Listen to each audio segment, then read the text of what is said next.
Assalamualaikum warahmatullahi wabarakatuh. Alhamdulillahirabbil alamin wa bihi nasta'inu ala umuri dunya waddin. Wassalatu wassalamu ala asyrafil anbiya'i wal mursalin sayyidina Muhammadin wa ala alihi washabihi ajmain. Amma ba'du. Yang saya hormati Bapak Maharus MA selaku dosen ngampu mata kuliah studi software hadis di Ilmu Hadis 2019 di IAIN Jember, dan segenap teman seperjuangan yang saya sayangi dan saya cintai. Marilah kita panjatkan puji syukur kita kepada Allah Subhanahu wa Ta'ala karena berkat limpahan taufik dan hidayahnya kita semua sampai saat ini bisa merasakan nikmatnya iman dan Islam. Shalawat serta salam semoga tetap tercurah limpahkan kepada Nabi Muhammad SAW, karena beliaulah yang membawa kita semua dari zaman jahiliyah menuju zaman Islamiyah, yakni agama Islam. Selanjutnya saya di sini akan sedikit menjelaskan tentang hadis berdasarkan 4 nyandarannya berdasarkan kualitas dan kuantitas rawinya. Namun sebelum itu penting menurut saya untuk mengetahui terlebih dahulu apa itu yang dinamakan dengan hadis. Hadis secara bahasa itu berarti baru, perkataan, ucapan, dan cerita. Sedangkan hadis menurut istilah adalah kullu ma udhifa ila Nabi sallallahu alaihi wasallam min fi'lin aw qaulin aw takririn. Setiap sesuatu yang disandarkan pada Nabi Muhammad sallallahu alaihi wasallam, baik berupa perbuatan, ucapan ataupun ketetapan, itulah yang dinamakan dengan hadis, baik secara lugat ataupun secara istilah. Langsung pembahasan. Hadis berdasarkan 4 nyandarannya itu dibagi menjadi 4. Yang pertama hadis qudsi, yang kedua hadis marfu, yang ketiga hadis mauquf, yang keempat adalah hadis maqtu. Hadis qudsi ialah hadis yang lafaz atau matanya dari Nabi Muhammad SAW, sedangkan maknanya itu dari Allah Azza wa Jalla.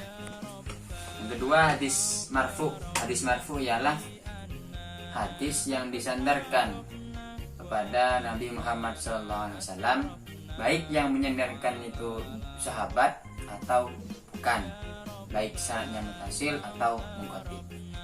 Nah, dari itu bisa ditarik kesimpulan bahwasanya setiap hadis marfu itu belum tentu hadis sahih, sedangkan hadis sahih itu pasti hadis marfu. Untuk pengertian hadis sahih akan saya jelaskan setelah ini. Yang ketiga adalah hadis mauquf. Hadis mauquf ialah hadis yang disandarkan pada sahabat. Yang keempat hadis maqtu. Hadis maqtu adalah setiap perkataan, perbuatan atau ketetapan yang disandarkan kepada tabi'in dan orang di bawahnya, yaitu siapa? Tabi'in. Terus selanjutnya hadis berdasarkan kuantitas rawinya dibagi menjadi 2. Yang pertama hadis mutawatir, yang kedua hadis ahad. Hadis mutawatir ialah hadis yang diriwayatkan oleh orang banyak yang secara adat mustahil mereka bersepakat untuk berdusta, dan riwayatannya itu berdasarkan dengan panca indera. Syarat-syarat hadis mutawatir, yang pertama periwayatannya harus berdasarkan dengan panca indera sesuai dengan apa yang telah saya sampaikan di definisi dari hadis mutawatir. Yang kedua, jumlah rawinya harus mencapai suatu ketentuan yang tidak memungkinkan mereka bersepakat untuk berdusta. Nah, mengenai jumlah rawi di dalam setiap hadis mutawatir itu ulama hadis berbeda pendapat. Ada yang mengatakan minimal 4, minimal 5, minimal 10 dan yang lainnya. Sedangkan Asyuyuti berpendapat bahwasanya minimal rawi dalam hadis mutawatir itu adalah 10 orang. Yang ketiga, Syarat dari hadis mutawatir adalah adanya keseimbangan jumlah perawi antara satu tobakot dengan tobakot yang berikutnya. Artinya ketika tobakot yang pertama itu yang meriwayatkan hadis 11 orang, maka tobakot yang selanjutnya itu harus 11 orang juga. Begitu pula selanjutnya. Yang kedua adalah hadis ahad. Hadis ahad adalah salah satu pembagian dari hadis berdasarkan kuantitas perawi. Yang pertama hadis mutawatir, yang kedua hadis ahad. Hadis ahad ialah hadis yang diriwayatkan oleh 1, 2 atau sejumlah orang tetapi tidak mencapai tingkat hadis mutawatir.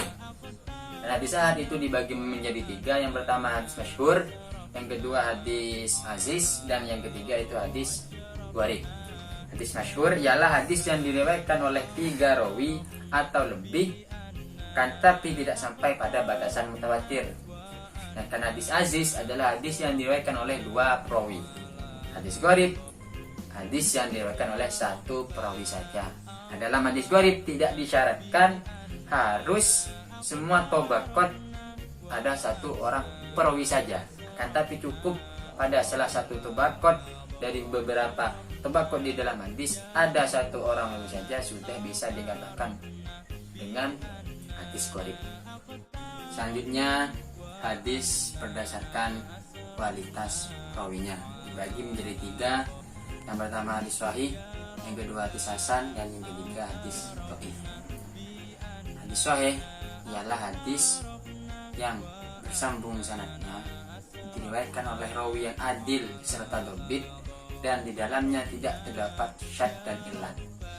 Dari pengertian di atas dapat ditarik kesimpulan bahwasanya syarat dari hadis sahih itu ada 5. Yang pertama ittisalus sanad, sanadnya harus bersambung dari atas sampai bawah.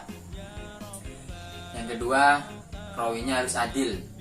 Adil di sini adalah muslim, balil, berakal, tidak fasik, dan tidak melakukan perbuatan dan perkataan yang hina.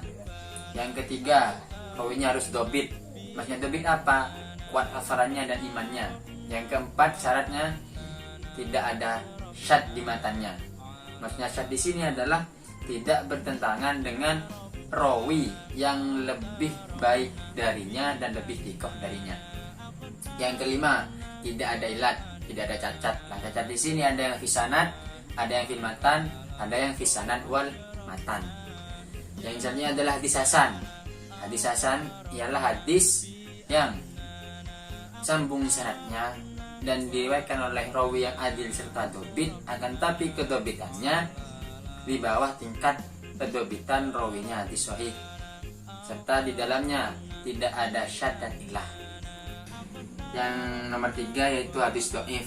Hadis dhaif ialah hadis yang kehilangan 1 atau lebih dari syarat-syaratnya hadis sahih atau hadis hasan.